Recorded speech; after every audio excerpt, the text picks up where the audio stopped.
Hey fellow mobile gaming fanatics, I'm MyTyme to WWE Supercard and I'm back with a medley of things in this episode. I'm going to combine kind of a couple of videos, short videos into one here because I didn't do a Team Road to Glory video at the end and there's been a few things that happened for the PCC that's up this week, so I kind of put it all together. Some of this information is coming a little bit late, I know, and I can apologise to you guys, but I can't turn back time. And some of you who are new, maybe I'm going to try and give you a couple little tips that might help you progress through the game, especially with PCC. So with that said, let's get on, and very quickly, going to be a bit of chop and change in this video. Let's have a look at the PCC up for grabs, and we have Braun Strowman versus what is known as local talent. So if we're just going to click in here very quickly, and I'm going to show you the rewards. Most of you have already seen this. It's a very, very strange PCC. We have a Braun Strowman card, which looks pretty OP, and we can then compare that to a local talent card, which looks pretty underpowered, and you even lose points to toughness if he procs. So I actually went for local talent because I think it'd be quite funny. If we go down to all the sub cards, you've got Baron Corbin, Bray Wyatt. It's kind of really, should we say, I'd weighted towards Braun Strowman as well. I mean, Stardust here against Eric Rowan. Well, Stardust a fractionally better card in that case. You come down. Ambrose, Wade Barrett. I mean, there seems to be a little bit of a common theme with some of these people. Ryback, Daniel Bryan is still at WWE, but these guys have either left or rumoured to be leaving, etc. in the near future. Stardust, the same with Cody Rhodes. I don't know about Baron Corbin. I'm not too sure why he's in there if that's the case. I don't believe he's off. Is he? Maybe. I haven't really kept up to date with WWE recently. So the rewards are pretty much, should we say, weighted in Strowman's favour. But is a little bit of a change to PCC. And we scroll all the way back up very quickly to show you. 1 to 50 now get the top rewards rather than the top 10 or the top 5 and all that in the past. So that's pretty good for those people on the grind. It's going to open it up. It's going to get more people spending cash. So remember, the name is Cat Daddy, not Cash Daddy. So please bear that in mind. They have I'm sure there is no incentive there for them to open it up to more people just so they can get some more money out of us. It's obviously just to open up so more people can get the cards. That must be their reasoning. And if you scroll down, the rest of some of the ranks have changed slightly, but the main big change is down here, the 1801 to 2750. Which means that more people can get that event card. So it's technically been opened up to another 600 people. It used to be 2150 before, I think it was. Haven't played it for a while. I think it was 2150. So it's another 600 people. It's not quite 25%, but you're looking along those kind of lines. 20% extra people will get the card compared to previous, and obviously that's going to bring more people closer towards being able to get the card and hopefully probably spend more credits doing so. But with that said, I was going to actually try and go towards getting this card if they had have won. Looks like Strowman's going to win. I'm not too bothered about getting the card. I haven't played for a while now. I've left myself on 1,000 points. I'll probably play a bit tonight, but I don't think I can make him a pro because I'm not around next weekend. So I'm kind of like, well, is there much point?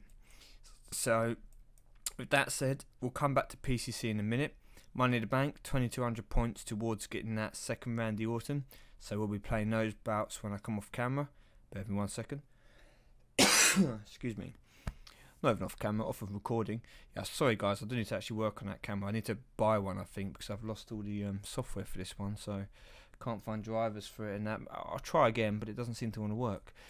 And back in the King of the Ring, I've been energised a little bit in this, but I should have a good chance of getting through to the latter stages and getting myself a WrestleMania card. So hopefully I'll actually have a King of the Ring reward worth showing you. Now, the end of the Team RTG even, I was with Spank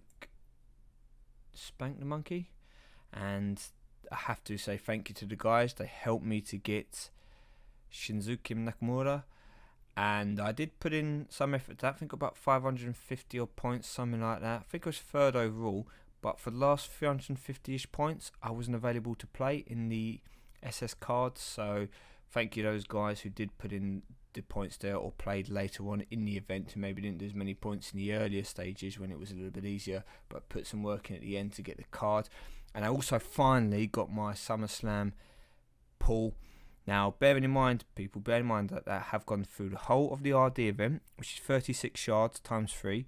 So you're looking at 118 odd shards there, and 118 board resets. Then I've gone from the team Road to Glory, including that, which was another 28 shards I got in that, plus playing in between, plus training up cards, plus playing through the whole team Road to Glory event until I hit Chris Jericho, which was the WrestleMania card. That's when I got my pull. Nothing. Not even a WrestleMania card. I got a couple Survivor supports and a Survivor. Who did I get? Survivor Shawn Michaels in that time. Nothing WrestleMania based. And yeah, eventually we got that SummerSlam card, and it was in fact Dean Ambrose. So I'm super pumped about Dean Ambrose. I will go and show you his stats without being trained slightly, because I have been feeding cards into him. But we'll go to Nakamura card again. So nothing done to him. As you can see here, his power is shocking, pretty bad for a SummerSlam card. His speed is meh. His toughness is really good, and his charisma is exceptional. But we're just going to go back. Let's just show you that Dean Ambrose card very quickly by going to my card catalogue, and I can show you. Well, once we finish on Waiting on Network, I can show you his base stats. So let's come down here. Not support cards. Definitely did not want that. SummerSlam, page 2, and here we go. So Dean Ambrose, if you look at his stats now, even by just glancing at it compared to Nakamura, you can see a big difference. And his power is not good, okay? Won't beat around the bush. 1860 is not good power. His toughness, however, is beast-like, okay? 1979. It might not be the best in the tier, but 1979 is going to demolish the majority of the opponents you come up if they are SummerSlam cards in toughness. And his speed at 1953 as well.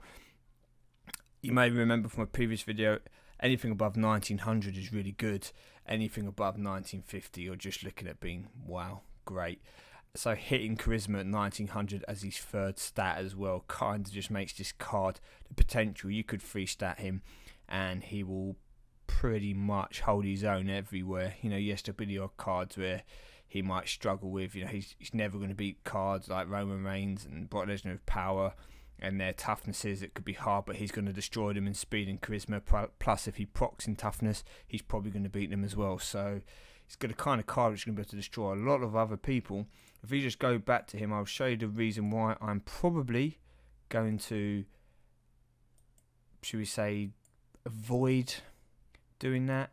Only because if we click on here and I go to put tokens on, toughness he gets plus 45, power he gets plus 42, speed he gets plus 44, and charisma he gets plus 43. So you're going to lose ability points by putting, okay, it might not make a massive difference, but it will make a total difference to his overall total attributes to the card by putting too many tokens on the charisma or the power as opposed to toughness and speed. Now with 6 tokens, 6 toughness, 6 speed is probably what I'm going to do.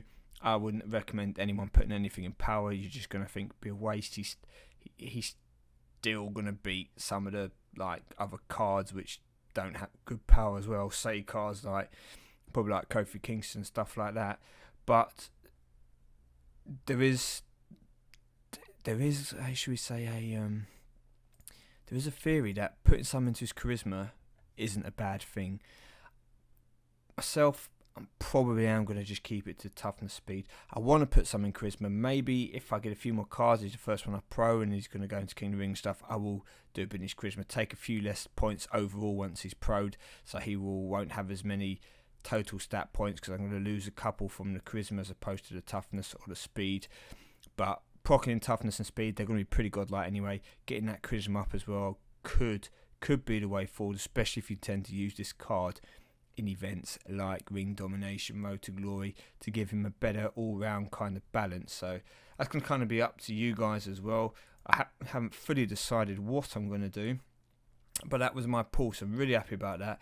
Now I'm going to come in, I'm going to actually play a couple of games of PCC. Just show you the kind of team I'm using and give you guys a few points. Now, the first point I'm going to give you is if you're playing this, try and, let's see if I can actually show you this as well. I don't think I finished energizing.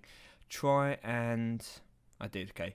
Try and play your games and constantly energize your cards in King of the Ring if you can. The reason you want to do that is because if you take board picks and you get energy as your card as your reveal under the card, it is good. In PCC, it is good because you want to spend as little time going back, training cards away. You want to spend as much time grinding as possible. So the first tip is have a King of the Ring going if you can. Energize after every match if you're grinding PCC, because throwing those energies in there, when you say you have to go and train up a card quickly, energize your cards, come back in the long run, it's going to help you to get more games in under your belt. Second good tip is you want to win your games 2-1 because you only want to get 2 board picks, not 3 board picks. 3 board picks is 50% extra picks overall, and it's going to increase the amount of time you spend obviously going back out, training cards away and coming back in. So try and win 2-1 and try and keep a King of the Ring going while you're doing so. So if you want to win 2-1, you want to have some weaker cards. Now, I used to have a deck from many videos ago which was designed specifically for PCC. Now that I've had my Survivor or my SummerSlam pull, I'm not so worried about grinding down in WrestleMania because it should take me a little while before I get another board reset. But I don't have the cards anymore. I trained them all away and used them for fusions and stuff, so I've had to use slightly different cards. So to give you an idea of the kind of team here, I'm running 2 very powerful cards for the tier, which happens to be WrestleMania Plus. I'm running 2 very weak cards for the tier, and I'm also running 2 divas which should be reasonably decent for the tier with only 1 support, because you can only use 1 support at a time. The second support might as well be a useless support. Now you can try and throw in, for example, common cards here, but the game has got an inbuilt mechanism which allows it to read that you should actually be in WrestleMania Plus tier because you're using a WrestleMania Pro, for example. So you can't kind of cheat the system that way. You'd have to have all your cards out of the WrestleMania. So whatever your highest tier card is, you'll be coming up against people that have those kind of cards in their deck as well. So it's a bit harder to cheat it, which is why in an ideal world you'd have a card a bit like this Apollo Crews, which I haven't finished leveling up, but you would make him, you'd power him up, and you'd make all his stats about 3,500, so he'd be strong enough to beat all the Survivor Pro event cards you get, and all the Survivor cards, and hopefully most of the people you'll be up against will be in the same kind of idea. Then you put in 2 really weak, say, single WrestleMania cards, with the idea being you're going to lose a match with those cards, you're going to win the 2 of these, and you should win the diva. So I'm going to show you a different way, this kind of way. Let's just go and play 3 matches. Now this isn't ideal, this isn't the team set up the way I would do to try and win the majority of games, but I will show that I haven't had too many problems winning games overall. So when it comes to something like this, you're always going to use this boost. It's an all deck boost. That's the best boost you can get for PCC. Now you have a big advantage, okay guys, so when it comes to picking your matchups, you know what the attribute's going to be, so use it wisely. Now in this example I have no choice but to use the divas, so I use my divas. It's not an incompatible tag, but I'm generally going to come up against Survivor Pros or single WrestleManias generally, okay. WrestleMania Plus, they're the kind of divas you're coming up against, so my single Becky Lynch works perfectly fine to guarantee the win in most matches, and then my second Becky Lynch can hold her own depending on the stat.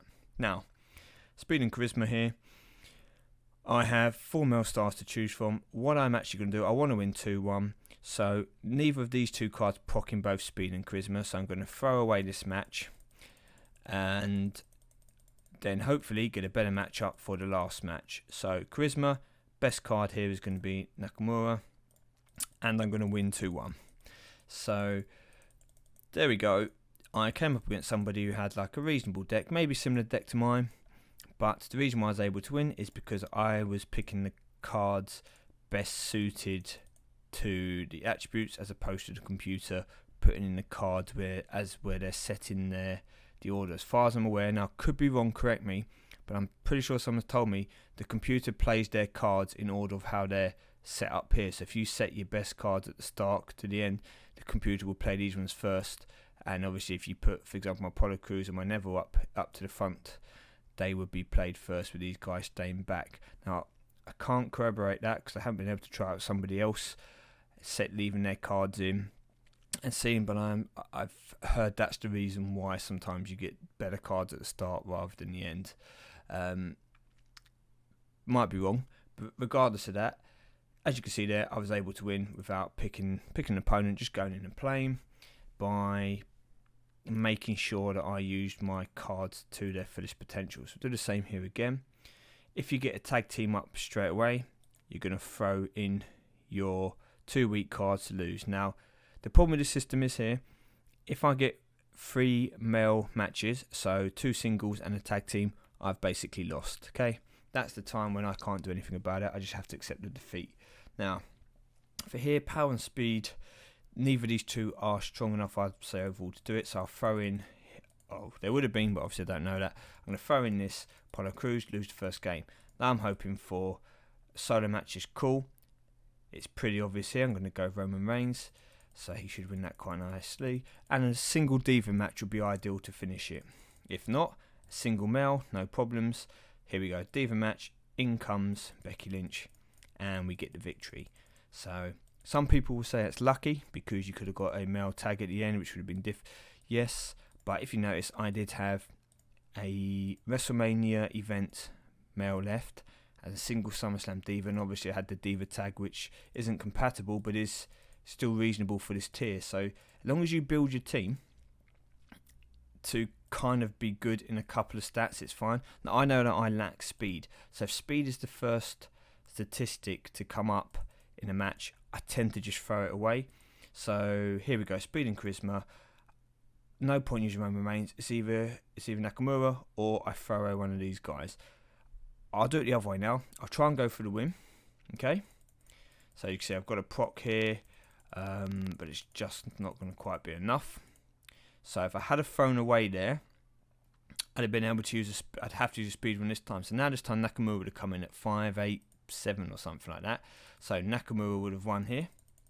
So we would be 1-1. We are already 1-1 now, but if we get a male match, I've lost. I'm lucky to get a diva match here, and I'm going to come out with a 2-1 win. So this was lucky, but this is why, as I said, I would have normally thrown away that Apollo Crews in the first match.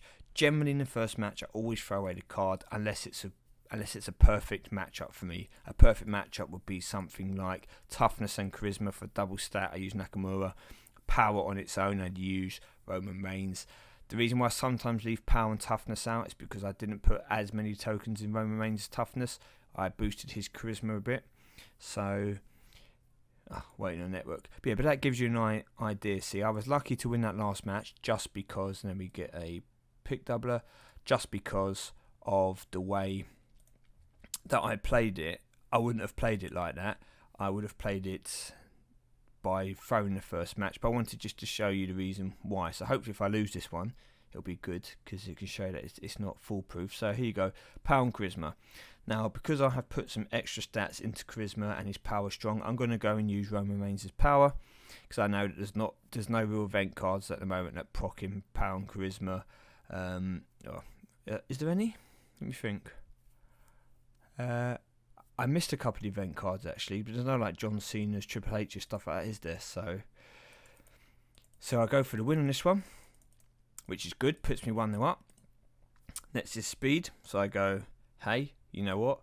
I could try and take it with Nakamura, but no, I'm going to throw this one away because I don't want to take that risk and be left with 2 males. So if I get now a single male, I should be okay. Now hopefully the speed here will be alright, and it is okay. So there we go. We've got the win. We would have got the win either way there, but I was also trying to play it the slightly, in my eyes, safer way. So that's what, 4 matches, 4 victories. They won't all be like this, guys. You'll try and play, and you'll try a similar system, and you lose. You will have to tinker with it, but you will have to try and mix up your lineups.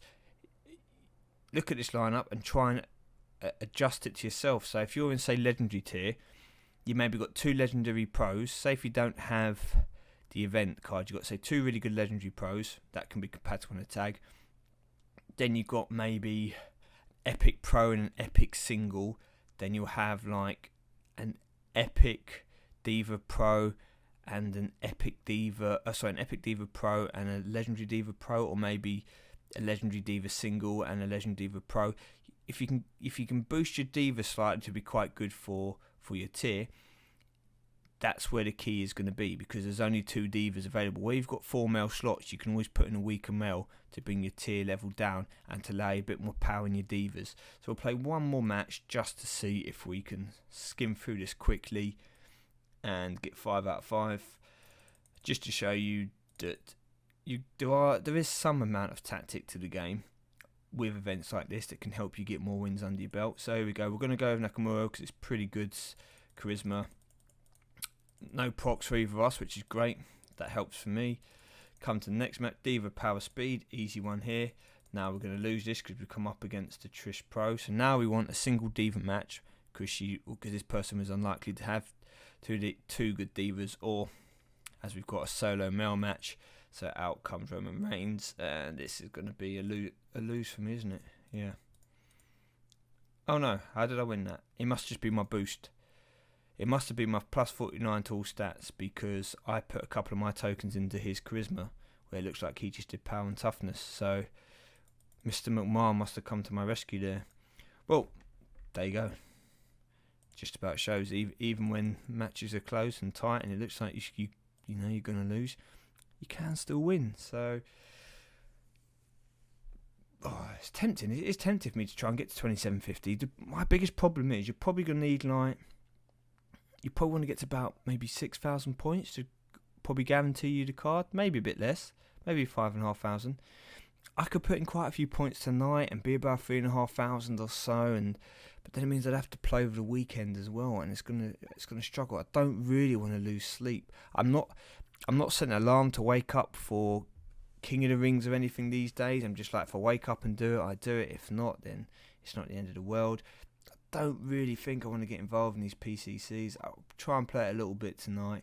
I'll see how it goes, but yeah, I'm not feeling it, guys. I'm just not feeling King of the Rings, especially when I can't even pro this card because I'm not going to have the time next week. But we will see. We will wait till next week. Anyway, thank you very much for watching this video. I know it's been a bit longer. Apologies. Put a few things together. Hopefully there's a few tips there which will help you if you are going for this card in PCC, or if you're going for any of the sub cards, it will help you get it. As I said, you might have to adapt your deck slightly. If you're in Survivor tier, it'd be obviously ideally to have 2 Survivor event pros, or at least 2 good Survivor pros. Then you go down maybe for Survivor single, maybe a legendary pro or an underleveled legendary pro. Stick yourself in a Survivor Diva pro and a legendary Diva pro, or a Survivor single and a legendary pro Diva, something like that. And then just pick your games so that they work on your card's best stats, rather than just thinking, okay, I'm going to use my best cards first and then hope to take a win. See what comes up, see what card procs in what, and hopefully you can use a little bit of strategy to let you win some of the games, or otherwise you would have possibly lost, because every win in PCC is crucial. So thank you for watching, guys. Hope you enjoyed it. I'm going to head out now. I'll probably come back to you sometime at the end of the event and let you know how I got on. Take care.